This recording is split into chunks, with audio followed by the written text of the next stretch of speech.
Ẹ ké hallelujah. Praise the Lord. Ní orúkọ Jésù. In the name of Jesus. Olúwa fẹ́ gba àwọn èèyàn níyànjú ọ̀rọ̀ rẹ̀.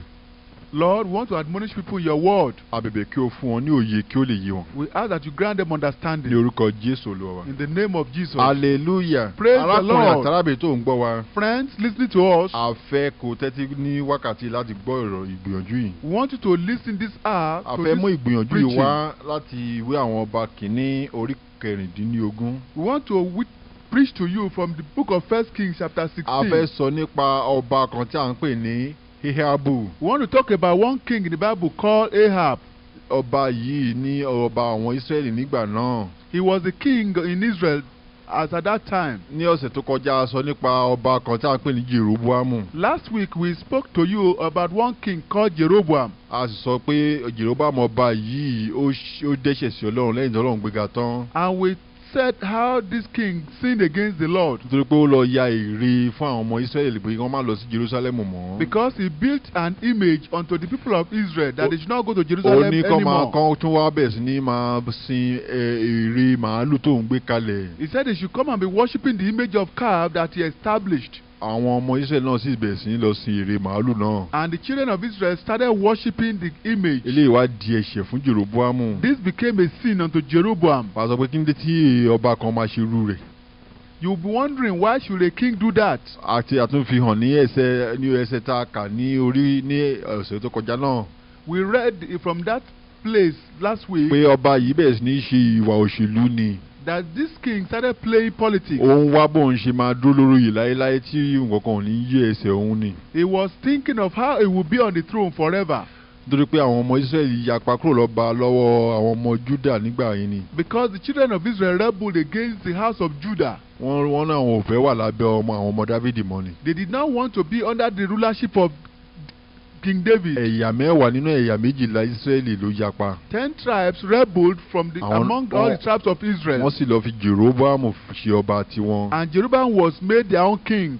Ṣùgbọ́n mo rántí pé Jerusalem ní olórí ibẹ̀ ni tẹ́ḿpìlì Ọlọ́run wà ní ìgbà náà. And you will recollect that the temple of God was at Jerusalem. Ibẹ̀ ni ọba àwọn ọmọ Dáfídì tó ń jọba ibẹ̀ ni wọ́n wà nígbà náà. And the king in Judah was there. Jericho tó mú sí Jeroboam rò pé òun kò fẹ́ kí àwọn ọmọ Israẹli máa lọ sí Jerusalem yẹn mọ́ láti tún lọ máa sìn. He did not want the children of Israel, those 10 tribes that rebelled, to go to Jerusalem to worship the Lord. Ó ní kí ọkàn wọn má tún lọ padà sí ọ̀dọ̀ àwọn ọmọ Dáfídì mọ́. So that their heart will not go after the children of David. Nítorí bẹ́ẹ̀ ó sáà ń wá bọ́n ṣe máa dúró lórí títí láéláé ni. He was looking for a way of remaining on the throne forever. A tún wá fẹ́ sọ nípa ti ọ̀gbẹ́ni kan tó jẹ́ lẹ́yìn ti Jeroboam yọ ọba kan tún jẹ́ lẹ́yìn ìgbà kan. We want to talk to you today about another king that reigned. Ọba yìí là ń pè ní Ahabu. This king was called Ahab. Òun tiẹ̀ tó wá burú jáì. He was more wicked. Ohun tó ń tiẹ̀ tó wá ṣe tó wá tún burú jùlọ. What he did was more terrible. Lẹ́yìn tó ó sì sin gbogbo ère tí Jeroboam gbé kalẹ̀ yẹn o. He was still serving those images that Rehoboam built. Ó ní kékeré tiẹ̀ nìyẹn ń tòun. He did worse than that. Ó ní àfikún tó wá tún lọ mú ère mìíràn tó tún pè ní ère Báálì kó tún gbé wá àárín ìlú. He brought another idol called Baal. Ní àwọn ọba kìíní orí kẹrìndínlógún yẹn. In 1 Kings chapter 16. Láti ẹsẹ̀ kọkàndínlọ́gbọ̀n. From verse 25. Kọkàndínlọ́gbọ̀n. Verse 29. Ó ní àti lé ọdún kejìdínlógójì Asa. And it had 38th year of Asa. Ọba Judah ní Ahabu ọmọ Omri. King of Judah began Ahab the son of Omri. Ó bẹ̀rẹ̀ sí jọba lórí Israeli. To reign over Israel. Ahabu ọmọ Omri sì jọba lórí Israeli ní Samaria. And Ahab the son of Omri reigned over Israel in Samaria. Ahabu ọmọ Omri sì ṣe búburú ní ojú Olúwa ju gbogbo àwọn tí ó wà níwájú rẹ̀. And Ahab the son of Omri did evil in the sight of the Lord above all that were before him. Ó sì ṣe bí ẹni pé ó ṣe ohun kékeré fún. And it came to pass as if it had been a light thing. Láti máa rìn nínú ẹ̀ṣẹ̀ Jeroboamu ọmọ Nebati. For him to walk in the sins of Jeroboam, that's the son of Nebat. Ó sì mú Jezebeli ọmọbìnrin Etbaali. That he took to wife Jezebel, the daughter of Ethbaal. Ọba àwọn ará Sidoni ilé aya. King of the Sidonians. Ó sì lọ ó sì sin Baali ó sì bọ̀. and went and served Baal and worshipped him. Ó sì tẹ́ pẹpẹ kan fún Báálì nínú ilé Báálì tí ó kọ́ ní Samaria. And he reared up an altar for Baal in the house of Baal which he had built in Samaria. Ahabu sì ṣe ère òrìṣà kan. And Ahab made a grove. Ahabu sì ṣe ju gbogbo àwọn ọba Israẹli tí ó wà ṣáájú rẹ̀ lọ. And Ahab did more to provoke the Lord. Láti mú kí Olúwa Ọlọ́run Israẹli bínú. To provoke the Lord God of Israel to anger. Ṣùgbọ́n nǹkan tí Bíbélì sọ. You heard what the Bible said. Kí ló mú kí àwọn ọ̀pọ̀lọpọ̀ ọba wọ̀nyí bẹ̀rẹ̀ sí ní dẹ́ṣẹ̀ nígbà wọ̀nyẹn? You might be wondering what made these kings to be committing sin that time. Nítorí kí ni wọ́n fẹ́ ti ara wọn nìkan ni. Because they wanted their own way. Wọ́n gbàgbé Ọlọ́run ni. They forgot the Lord. Wọn ò fi inú dí, wọn ò fi inú mímọ́, wọn ò fi inú tó ọkàn tó dúró ṣinṣin dúró tẹ̀lé Olúwa rárá. They were not serving the Lord with a right heart. Wọ́n kàn ń ṣe ojúsàájú bí ọkàn sí Ọlọ́run pẹ̀lú ẹnu ni. They were just worshiping the Lord with their lips. Eléyìí tá a pè ní Ahabu ìgbà tó fẹ́ ìyàwó tí ìyàwó rẹ̀ tún jẹ́ ọmọ Báálì. This King Ahab went ahead and married his wife from the daughters of Baal. Nígbà ìyàwó rẹ̀ sì mú òrìṣà tirẹ̀ wá, òun náà sì bẹ̀rẹ̀ sí ní sin òrìṣà tí ìyàwó rẹ̀ mú tẹ̀lé. And the wife brought her own idol, and he continued to worship the idol of the wife. Ọ̀gbẹ́ni Ahabu yìí náà kó tiẹ̀ wá tún ṣe púpọ̀, ó tún lọ dá àwọn wòlíì tiẹ̀ sílẹ̀. And this Ahab made his own prophets. Torí pé Bíbélì sọ pé. Because the Bible said. Nígbà táwọn èèyàn bá ṣáko kúrò níwájú Ọlọ́run. When men forsook the way of God. Wọ́n sì máa ń fẹ́ láti máa gbọ́ nǹkan tó dàbí láti inú ẹ̀mí wá. They still prefer to hear from the spirit. Wọ́n sì máa ń fẹ́ láti sìn. They want to serve. But wọn ò fẹ́ sìn lọ́nà tó lọ́run fi lélẹ̀. They don't want to worship God in the way the Lord has appointed. Wọ́n á lọ gbé ọ̀nà ẹ̀sìn tiwọn náà kalẹ̀. They establish their own way of worship. Láti sábà máa rí pé àwọn náà máa ń sìn. Just to see that they are worshiping. Mo fẹ́ kó mọ̀ pé ẹni tó bá ti ṣe irú nǹkan bẹ́ẹ̀. But I want you to know whosoever has done that. Èṣù á sì tẹ́wọ́ gbà wọ́n. The devil will accept them. Èṣù á sì lọ bá wọn gbé ère náà kalẹ̀ kán máa sìn. The devil will establish an idol for them to worship. Tó bá sọ pé àwọn náà fẹ́ máa gbọ́ oríṣiríṣi àfọ̀tẹ́lẹ̀. If they want to be listening to prophecies. Èṣù náà á sì mú àwọn aláfọ̀tẹ́lẹ̀ láti ọ̀dọ̀ èṣù wá fún wọn. The devil will give him prophets to prophesy to him. Tó pé wọn ò fẹ́ gbọ́ ti Ọlọ́run, òdodo ti Ọlọ́run ni. Because they don't want to hear the prophets of God. Tí ò bá ti tẹ́tí gbọ́ òtítọ́. Those who don't want to hear the truth. Ọlọ́run sọ pé òun yóò rán èké sí òǹtọ̀ láti tẹ̀lé. God said he will send a delusion to them. Ohun tó ń ṣẹlẹ̀ sí Ahabu náà nìyẹn. That was what happened to Ahab. Nítorí pé ọ̀pọ̀lọpọ̀ ń mọ ohun tí Ọlọ́run sọ. Because a lot of them know what God said. Ahabu mọ̀ pé Ọlọ́run ní kó má lọ fẹ́ láàrin àwọn olórìṣà. He knew that God had warned them not to marry among the children of Baal. Ṣùgbọ́n òun lọ fẹ́ ìkan náà àwọn ọmọ olórìṣà. But he went ahead and married his wife from among the idol worshippers. Nínú ìwé àwọn ọba orí 18 yẹn. In the book of 1 Kings chapter 18. Láti ní ẹsẹ̀ 19. Verse 19. Ni a ti rí kà nígbà tí Elijah wòlíì Elijah ló jẹ́ wòlíì Ọlọ́run. We read how the prophet of God Elijah. tó sì bẹ̀rẹ̀ sí ní ṣiṣẹ́ ribiribi nígbà náà. was working miracles at that time. láti mú ọ̀gbẹ́ni ọba Ahabu yẹn láti mú wá padà sọ́dọ̀ Ọlọ́run. to bring Ahab back to God. nígbà tó wá di lẹ́yìn ìgbà yìí ni Bíbélì sọ pé. it was this time the Bible recorded. wòlíì Elijah sọ pé kójò máa rọ̀ fún ọdún 3. Prophet Elijah commanded that it should not rain for 3.5 years. nígbà tó wá di ìgbẹ̀yìn ọdún 3 yẹn Elijah wá tún padà sí orí ilẹ̀ lọ́dọ̀ wọn, ó tún padà sáàrin ìlú. After 3 years Elijah returned to the land. ó sì wá sọ fún ọba Ahabu yìí pé. and he told Ahab. kí ó lọ gbá gbogbo àwọn wòlíì èké tó gbójọ kó gbá wọn wá, òun fẹ́ bá wọn sọ̀rọ̀. that he should gather his false prophets, that he would like to talk to them. ó sì bá wọn pé gbogbo àwọn aráàlú jọ, òun fẹ́ bá wọn sọ̀rọ̀. and he should gather all the citizens. ní ẹsẹ̀ 19 yẹn mo fẹ́ kà kó fẹ́ di ara ẹ̀. in verse 19. nítorí náà ránṣẹ́ nísinsìnyí. now therefore send. kí o sì kó gbogbo Ísírẹ́lì jọ sọ́dọ̀ mi sí òkè Kámélì. and gather to me all Israel unto Mount Carmel. àti àwọn wòlíì Béálì 450. and to prophets of Baal 450. àti àwọn wòlíì ère òrìṣà irinwó tí ń jẹun ní tábìlì Jésébélì. and the prophets of the grove 400 which eat at Jezebel's table. ṣùgbọ́n Elijah wòlíì ló ránṣẹ́ pé kí ọba bá òun pọ̀ gbogbo àwọn wòlíì yẹn wá. Elijah asked Ahab to gather all the people unto to him at Ìyẹn pé Mount Carmel. àwọn wòlíì òòṣà wọn yẹn náà ń jẹun lórí tábìlì ìyàwó ọba. These 4 prophets were eating on the table of the king's wife. Ohun tí mò ń tọ́ka sí ni pé nígbà tí ọ̀pọ̀lọpọ̀ bá bẹ̀rẹ̀ sí ní tàpá sí ọtọ́ bá ti kúrò lọ́dọ̀ Ọlọ́run tán. What I'm bringing out is that when men have rebelled against the way of the ǹjẹ́ náà Lord, máa gbé ẹ̀sìn tiwọn kalẹ̀. then they establish their own religion. wọ́n máa wá àwọn olùkọ́ni tó máa sọ nǹkan táwọn fẹ́ máa gbọ́ sí wọn létí. Then they gather their own prophets and teachers who will tell them what is pleasing unto their eléyìí ears. gan pẹ̀lú nǹkan tí a ti kọ nínú ìwé Tímótì kejì. This is what has been written in the Bible, in the book of 1 Timothy, Tímótì kejì. the book of 2 Timothy, ní orí kẹrin rẹ̀. chapter 4, ẹsẹ̀ ìkẹta. verse 3. a rí kà níbẹ̀ níbi tí Paul ti sọ fún Tímótì pé. We read where Paul told Timothy, ó ní nítorí pé ìgbà yóò dé. said, for the time will come tí wọn kì yóò lè gba ẹ̀kọ́ tí ó yè kooro. when they will not endure sound doctrine, ṣùgbọ́n bí wọ́n ti jẹ́ ẹni tí etí ń rìn. but after their own laws wọn ò lọ kó olùkọ́ jọ fún ara wọn. shall they heap to themselves teachers nínú ìfẹ́kùfẹ́ ara wọn. having itching ears. arákùnrin tó ń gbọ́ mi.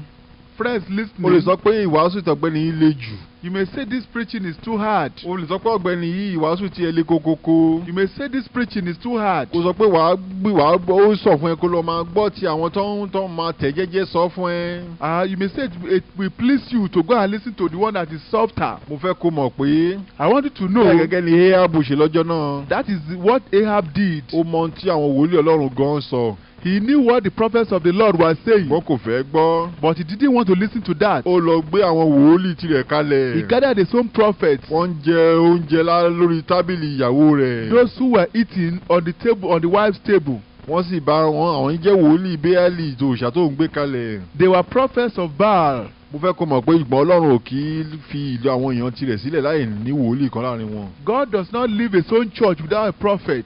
wòlíì tó Ọlọ́run sì wà láàrin orí ilẹ̀ nígbà náà. The prophet of God was in the land ó sì ń sọ fún wọn ohun tó Ọlọ́run fẹ́. and was warning them to show them what God àwọn wants. ọmọ èṣù ò ní fẹ́ gbọ́. But the children of the devil will not want to listen. tí a tún wá kà nígbà tí ìgbẹ̀yìn máa dé fún ọba Ahab yìí. We now want to read when the end came to King Ahab. ohun tí Bíbélì sọ pé ó ṣẹlẹ̀ nígbà náà. What the Bible recorded that happened to ní him. àwọn ọba orí kejìléníogún yẹn. In 1 Kings chapter 18, orí kejìléníogún. chapter 22, láti ẹsẹ̀ ìkẹrin rẹ̀ ni mo ti fẹ́ kà fún ẹ. from verse 4, a rí kà níbẹ̀ pé. we read there, Ahab ọba ó gbìnú láti lọ ja ogun kan. Ahab planned to go and fight a war. ó fẹ́ lọ ja ogun ní Ramoti Gileadi. He was going to war at Ramon Gilead. ó sì wá ní kí ìkọba àwọn Júdà tó ti wá di ọ̀rẹ́ nígbà yẹn ó ní kó wá bá òun lọ jagun náà. He invited the king that was in Judah at that time to come and fight alongside with him. Jehoshaphat ni ọba Júdà náà. The king of Judah was called Jehoshaphat. ọba Júdà wá sọ pé òun yóò bá ọ lọ ní ṣùgbọ́n jẹ́ ká kọ́kọ́ béèrè lọ́wọ́ Ọlọ́run. That king of Judah, Jehoshaphat, told him that we would like them to inquire about from the Lord. nítorí pé Jehoshaphat òun sì mọ Ọlọ́run ni. Because Jehoshaphat was still close to his God. ó sì máa ń tẹ́tí gbọ́ ti Ọlọ́run. He was still listening to the ṣùgbọ́n Lord. ọ̀gbẹ́ni Ahab yìí ti fi Ọlọ́run sílẹ̀ nígbé tipẹ́tipẹ́. But Ahab has forsaken the ways ó of ti ní God. àwọn wòlíì ti ara rẹ̀. He had got his own prophet. tọ́ máa sọ ohun tó ń bá fẹ́ láti gbọ́ fún òun. Those who will tell him what he wants to hear. bẹ́ẹ̀ gẹ́gẹ́ ni ìwọ náà tó ń tẹ́tí gbọ́ mi báyìí. It's similar to people that are listening right now. wọ́n lè pinnu láti sọ pé ìṣọ́ọ̀ṣì àti ìjọ tí ó bá yẹ pé wọ́n sọ tí ó fẹ́ máa gbọ́. ó lè jẹ́ bẹ́ẹ̀ ni wọ́n fẹ́ máa lọ tiẹ̀. You may wish to be attending the church that says what you want to hear. eléyìí mú mi rántí ọ̀gbẹ́ni kan tí ó lọ sí ìjọ tó wá sí àárín ìwà níjọ́ kan. This made me remember one man that came amidst us one day. ó rí i pé a ò pọ̀. He saw that we were not very many. ní ọjọ́ yẹn náà pàpà ìyàwó rẹ̀ ló mú kó wá o. That day it was the wife that invited him. nígbà tí ó wá sáàrin wa tó gbọ́ wàásù tó sì lọ ọjọ́ náà. When he came and heard the preaching, he went back that day. nígbà tí àwa bá béèrè lọ́wọ́ ìyàwó rẹ̀ pé ǹjẹ́ o kí n dé tí ẹ̀ tún wá mọ́. When we asked the wife later why they were not coming since then, ìyàwó rẹ̀ jẹ́wọ́ kò parọ́. The wife confessed and ilé told ọkọ us sọ pé that the husband said pé irú ìjọ kékeré bẹ́ẹ̀ that small congregation, gbogbo nǹkan tó bá ń sọ kéèyàn máa ṣe yẹn téèyàn ò bá ṣe èèyàn nílè dó láàrin wọn. that what they preach to you to, if you don't do them, you can't stay among them. nítorí pé wọ́n bá ṣe kéré tó yẹn ojú wọn máa tóra wọn ni. Because since they are a small congregation, they will know almost everyone. ẹni tó bá lè ń ṣe ìmẹ́lẹ́ ò ní lè dúró láàrin wọn. And somebody who is lazy will not be able to stay among ẹni tó bá them. ń ṣe ojú mi tó de ẹlẹ́sẹ̀ kan lé ẹsẹ̀ kan de kò ní lè dúró sáàrin wọn. Someone that is not steadfast in his ways will not be able to stay among them. mo ní lóòótọ́ ni. I said that is true. ohun tí Jésù gbé kalẹ̀ kì í ṣe ẹlẹ́sẹ̀ kan lé ẹsẹ̀ kan de. I said what Jesus Christ wants from us is steadfastness. hallelujah. Praise the Lord. ìwọ tó ń gbọ́ mi sẹ́ ìwọ náà lè kàn wá ìjọ làbàtà kan lọ darapọ̀ mọ́ wọn. You listening to me, you may just look for one big church and just join them. ibi tó yẹ pé ọ̀rọ̀ oníwàásù tẹ̀ kí dédọ̀ rẹ̀ ń tì rẹ̀. Where even what is being preached does not reach you. ibi tó yẹ pé oníwàásù yẹn máa pa ó máa yọ rẹ̀ sọ ni kó má bàa mú owó oúnjẹ rẹ̀ kúrò lẹ́nu rẹ̀. Where the preacher himself will be saying this thing mildly so that the offering will not diminish. ibi tó yẹ pé oníwàásù máa ń fẹ́ káwọn èèyàn jàǹkànjàǹkàn máa dáwó. Where the preacher will want big people to come and nítorí pé owó ló ń wá kì í ṣe ọ̀rọ̀ Ọlọ́run ló fẹ́ sọ fún wọn. Because it is their money is looking for, not to give them the word of God. ìgbàlà kọ́ ló ń fẹ́ fún wọn ó kàn fẹ́ gba owó ọwọ́ wọn ni. It's not to give them salvation, but he wants their money. ìwọ ni kó wá mọ ohun tó fẹ́ ṣe. It's you now that will decide what you want to do. ṣé ìjọba Ọlọ́run ló fẹ́ lọ ni. It is the kingdom of God you want to go. àwọn kàn fẹ́ máa tẹ́ra rẹ̀ lọ́rùn láyé yìí sẹ́. Or just want to please yourself in this arákùnrin world. arábìnrin. Men and women. Jésù sọ pé ọ̀rọ̀ náà tó lọ sí ìjọba Ọlọ́run. The Bible said it is the narrow way that leads to the kingdom of God. àwọn díẹ̀ ni wọ́n sì rí wọ́n sì ń tọ̀. Only a few that found it. àwọn ọ̀nà gbòòrò yẹn tí wọ́n rò pé ìjọ ńláńlá yẹn sẹ́. It is the wide way that you think those big religions Bíbélì sọ have. pé ọ̀nà gbòòrò yẹn inú ìparun ló lọ. The Bible recorded that all those wide roads leads to destruction. ibi tí èèyàn lè sápamọ́ tí wọ́n ò ní rí ẹ ibẹ̀ ló fẹ́ lọ. Where you can hide and nobody will see what you are kò máa wà doing. láàárín àwọn èrò tí ẹnìkankan ò ní mọ̀ bóyá ọwọ́ àbó wà. You just be among the crowd, nobody knows what you are doing. ibẹ̀ yẹn ni wọ́n fẹ́ lọ bí àbí. That's the place you want to go. ó dàbọ̀ tó bá jẹ́ pé bẹ́ẹ̀ ló fẹ́ lọ o. If that's the place where you want to go. gbọ́n mo fẹ́ kó mọ̀ pé ọ̀nà gbòòrò yẹn inú ìparun ló lọ. But I want you to know for certain that wide road leads to destruction. ibi tó ti máa ṣàgbére tí ọ̀rọ̀ oníwàásù tẹ̀ ń dé tì rẹ̀ láti bá ẹ wí. The wide road is where people can fornicate and whatever the preacher is saying does not affect them. torí pé oníwàásù gan ṣe. Because the preacher himself may be indulged therein. àbí torí pé reverend wọn gan òun náà ń ṣe bẹ́ẹ̀. Because even the preacher may be indulged mo therein. wàásù níbì kan lọ́jọ́ kan. I was preaching one day in one place. mo sọ fún ọ̀gbẹ́ni náà pé sìgá mímu yẹn ò dára. I told one man that smoking is not good. ó ní reverend àwọn náà ń mu sìgá kẹ́. He told me that even their reverend even smoke too. ó ní díẹ̀ tó ń fi mú nìyẹn. He said that's why he is smoking. arákùnrin àti arábìnrin. Men and women. tó bá women. jẹ́ ibi tó o ti máa rí àwọn ẹlẹ́ṣẹ̀ bẹ́ẹ̀ ló fẹ́ máa lọ dàbọ̀. If it is where you want to be seeing people like that to copy in sinful ways, then it's left to you. mo fẹ́ kó mọ̀ pé Jésù sọ pé ọ̀nà tòró ló lọ sí ìjọba Ọlọ́run sẹ́. But I want you to know that Jesus Christ said that it's very narrow way that leads to the kingdom of God. ó lé àwọn díẹ̀ ni wọ́n sì rí wọ́n sì ń tọ ọ̀nà náà. And a few be there that find it. àní Jésù fẹ́ràn rẹ̀ ó fẹ́ kó ronúpìwàdà báyìí. Jesus loves you and he wants you to repent. ronúpìwàdà kó sì kúrò nínú ẹ̀ṣẹ̀ sẹ́. You should repent and leave kó sì sin. wá ké pe Jésù kó máa gbé inú rẹ̀ sẹ́. And call on Jesus Christ to come and àní believe láti in you. tún ènìyàn bí ni. You must be born again. àní láti tún ẹbí kó tó lè dé ìjọba Ọlọ́run. You must be born again before you can enter the kingdom Ọlọ́run of láti máa God. gbénu rẹ̀ ká ronú ká yí ẹ lọ́kàn padà. The Holy Spirit must be living in you. ẹ̀mí mọ́ Ọlọ́run yẹn ló ń sọ ní di àtúnbísẹ́. It is the Holy Spirit that makes you a new creature. Jésù Kristi sì fẹ́ràn rẹ̀ ó sì fẹ́ kó wá máa bọ̀. Jesus Christ loves you and he wants you Jésù to fẹ́ kó wá come. di àtúnbí náà. He wants you to be born again today. Hallelujah. Praise the Lord. Ahab ọba ìbàjẹ́ ń sọ tẹ́lẹ̀ sẹ́. Rahab the king, as we were saying. Ahab ọba yìí sá ní kí ó ní kò burú Jehoṣafati ní kí a pe àwọn ká bá Ọlọ́run sọ̀rọ̀ ó ní kò burú já bá Ọlọ́run sọ̀rọ̀. Jehoshaphat the king of Judah, whom Ahab had invited to come and fight alongside with him, requested that they should inquire from the Lord. ní ẹsẹ̀ kẹrin rẹ̀ jákà fún kẹtẹ̀lé rẹ̀ gbọ́. In verse 4. Ahab ló sọ̀rọ̀ yóò ní ó sì wí fún Jehoṣafati pé. And Ahab came. orí 22. And he said unto Jehoshaphat, ìwọ ó wá bá mi lọ sí ogun Ramoti Gileadi bí? will thou go with me to battle to Ramoth Jehoshaphat Gilead? sì wí fún ọba Ísírẹ́lì pé, And Jehoshaphat said to the king of èmi Israel, bí ìwọ ènìyàn mi bí ènìyàn rẹ, I- ẹṣin mi bí ẹṣin rẹ. I am as thou art, and my people as thy people. Jehoshaphat sì wí fún ọba Ísírẹ́lì pé, And Jehoshaphat said unto the king of mo Israel, bẹ̀ ọ́ béèrè ọ̀rọ̀ Olúwa lé òní yìí.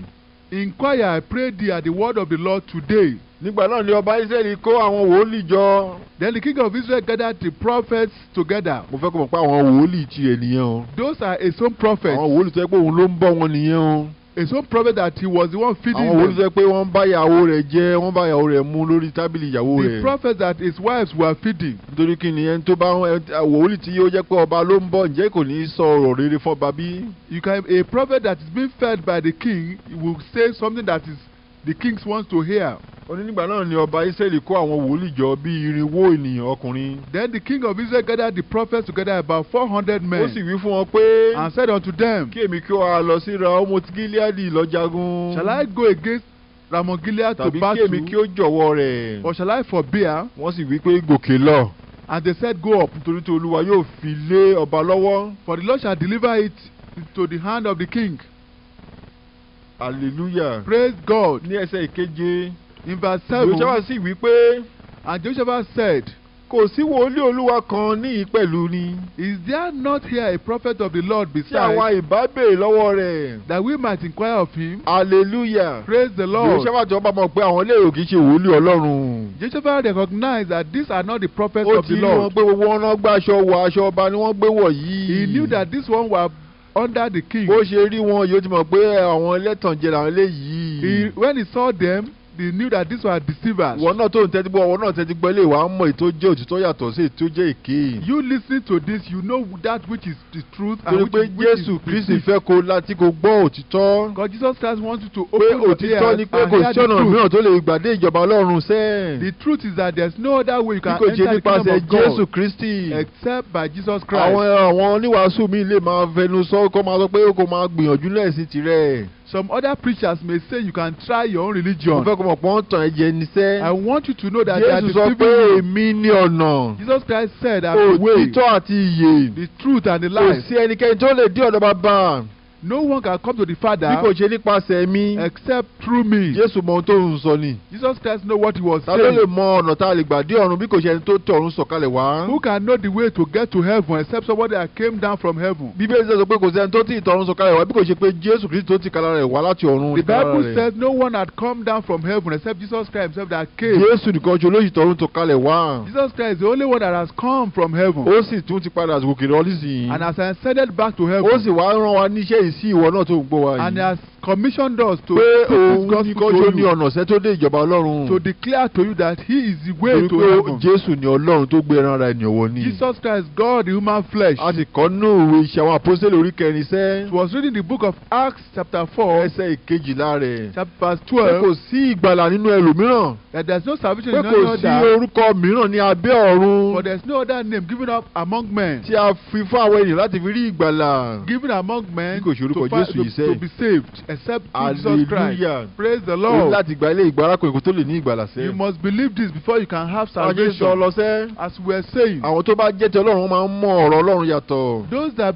are of the Lord, they know the word of the Lord. Wọ́n ní àwọn tí wọn ò bá fẹ́ gbọ́ ohun tí à ń sọ yìí wọn ò kì í ṣe ti Ọlọ́run ni. Those that don't want to hear these things, they are not of God. Nígbà tí Jehoshaphat ọba rí àwọn wòlíì èké wọ̀nyí sẹ́. When Jehoshaphat saw these false prophets, Ó mọ̀ pé wòlíì kọ́ làwọn he léyìí. knew that these were not the Gbogbo prophets wọn of sọ pé kí God, ọba lọ sójú ogun yìí. because all of them were saying that the king should go and fight. Bó ní ṣé a ò ní wòlíì ọba Ọlọ́run kankan bíi ni. But Jehoshaphat asked Ahab, didn't he have another king, another prophet of the Lord? Ahab wá sọ pé ọ̀gbẹ́ni kan wà sẹ́ pé èpè ló máa ń ṣẹ́ fún mi nígbà gbogbo. And Ahab said that there's still one, but that one did not like him.